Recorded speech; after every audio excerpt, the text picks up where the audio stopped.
लोकसभा चुनाव और राहुल गांधी की न्याय यात्रा यूपी के नजदीक आती जा रही है, लेकिन इंडिया गठबंधन में शामिल कांग्रेस, रालोद और सपा के बीच सीटों की बंटवारे की तस्वीर साफ नहीं हो पा रही। सपा की ओर से 11 सीट दिए जाने के बाद से कांग्रेस खफा है और वह ज्यादा सीटों की उम्मीद कर रही है। वहीं रालोद ने भी कुछ क्षेत्रों में टिकट को लेकर पेच फंसा रखा है। राजनीतिक जानकार बताते हैं कि अभी कांग्रेस और समाजवादी पार्टी के बीच सीटों को लेकर खींचतान मचा हुआ है। कांग्रेस 11 सीटों से ज्यादा पर चुनाव लड़ना चाहती है। कांग्रेस में भी प्रदेश स्तर पर मंथन जारी है। जो उम्मीदवार लड़ने के इच्छुक हैं वे अपने ढंग से प्रचार कर रहे हैं। कोई वॉल पेंटिंग करा रहा है तो कोई होर्डिंग बैनर के जरिए प्रचार में तेजी से लगा हुआ है। कुछ बड़े नाम हैं जिनके अपना क्षेत्र में दबदबा रहा है, वो भी कांग्रेस पर दबाव बना रही हैं। इन्हीं सब बातों को लेकर प्रदेश प्रभारी अविनाश पांडे और अजय राय से भी सभी फ्रंटल संगठनों से रायशुमारी में जुटे हैं। हालांकि अभी भी कोई तस्वीर साफ नहीं हुई है।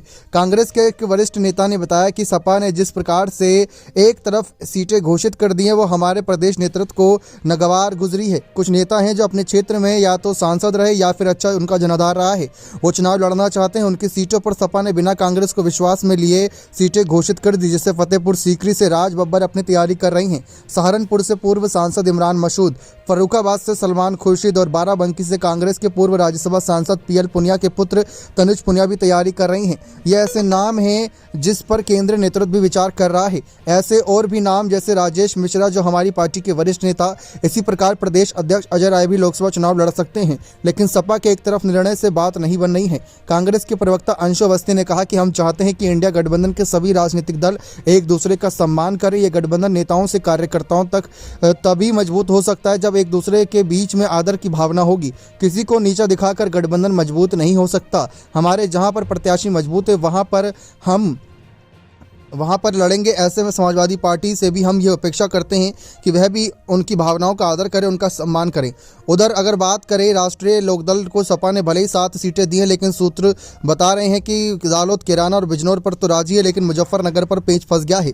रालोद ने ऐसी स्थिति में अपने हिस्से की सीटें बढ़ाने की बात रखी। वह पूर्वांचल में अपने प्रदेश अध्यक्ष रामाशीष राय को चुनाव लड़ाना चाहती है। हालांकि कुछ रालोद के लोग कह रहे हैं कि हमारी बात अन्य दलों में भी चल रही है। रालोद के प्रदेश अध्यक्ष रामाशीष राय कहते हैं कि सपा यूपी में मुख्य विपक्षी दल है, उसे बड़ा दिल दिखाना चाहिए, उसे आपसी सहमति के बाद ही आगे कदम उठाना चाहिए।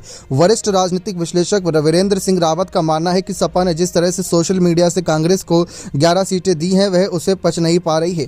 कांग्रेस करीब 2 दर्जन सीटों पर चुनाव लड़ना चाहती है, लेकिन सपा इस पर अभी तैयार नहीं है। कांग्रेस की परंपरागत सीटों पर सपा ने अपने उम्मीदवार उतार दिए हैं। इस कारण वो खफा है। अपने बड़े नेताओं से बातचीत का दौर जारी रखकर सभी फ्रंटल संगठनों के मुखिया इस बारे में हर दिन बैठक कर रहे हैं। रालोद भी ज़्यादा खुश नहीं है। उनकी पश्चिमी की सीटों पर भी सपा अपने उम्मीदवार लड़ाना चाह रही है। उनके लोगों का कहना है कि हमारी बात भाजपा से चल रही है, अगर हालात यही रहा तो गठबंधन में खटाई पड़ता दिख रहा है।